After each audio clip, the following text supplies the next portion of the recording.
मुंगेर के जमालपुर विधानसभा के नवनिर्वाचित विधायक नचिकेता मंडल ने अपने राजनीतिक गुरु केंद्रीय मंत्री राजीव रंजन उर्फ ललन सिंह से लिया आशीर्वाद।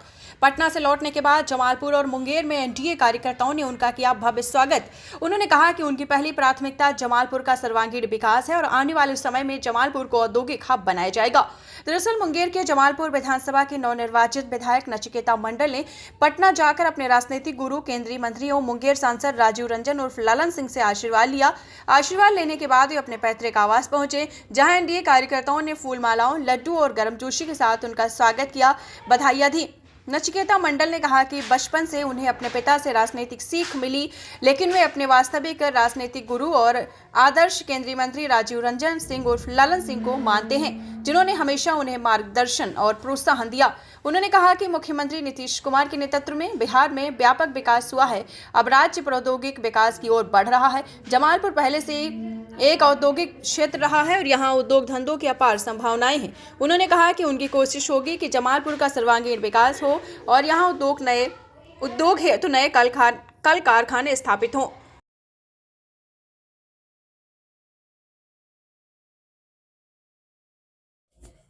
तो विधानसभा आप जाइएगा, पटना भी गए हैं,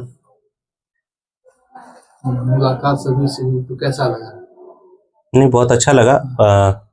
चुनाव के रिजल्ट आने के बाद ही मेरी इच्छा थी कि माननीय सांसद हम लोग का युवक ललन बाबू से मिलकर उनसे आशीर्वाद लेना था। कल सुबह ही मैं पटना चला गया था और सुबह देर से पहुंचने की वजह से वो निकल गए थे बैठक के लिए। फिर वो लौट करके दोपहर को आए तो उनसे मुलाकात हुई, उनसे आशीर्वाद लिया और उन्होंने बताया कि किस तरह से काम तुमको जीवन में आगे करना चाहिए। जिस तरह तुम्हारे पिता काम करते थे उस तरह से, जिस तरह से मैं काम करता हूँ उस तरीके से काम करो, जीवन में आगे बढ़ो। आशीर्वाद दिया उन्होंने, तो लेकर के हम लौटे हैं। कल संभवतः विधायक दल की बैठक है, तो अभी हम वापस उसके लिए निकलेंगे। अपना आइडियल आप किसको मानते हैं? देखिए, राजनीति मैंने सीखना शुरू किया बहुत कम उम्र से, पिताजी के साथ चलते चलते, तो प्रारंभिक गुरु मेरे वही है। और एक लंबे अरसे तक संघर्ष करने के बाद मुझे एक बड़ा लंबा गैप था। हम बहुत आशा के साथ उपेंद्र जी के साथ भी काम किए, लेकिन फिर किसी कारण से उनके साथ हमारा जो है मतभेद हुआ और फिर हम वहाँ से निकले।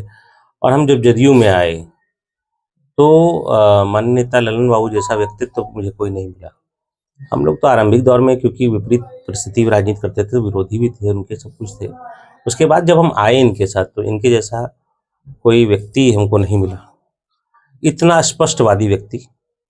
लोग कुछ भी कहते रहे इनके बारे में, लेकिन जितना साफ कोई के साथ ये काम करते हैं, इनके काम करने की शैली की सबसे अच्छी बात है कोई लाग लपेट नहीं, और जनसेवा की जो भावना रहती है इनके अंदर। माननीय नीतीश कुमार जी सबके आइडियल हैं, ये हम लोग के लिए भी हैं, लेकिन मेरे लिए व्यक्तिगत आप पूछिएगा तो इस क्षेत्र में मैंने उनके साथ जो काम किया पिछले 4 वर्षों में, तो मेरे वास्तविक आइडियल वही हैं। और अब तो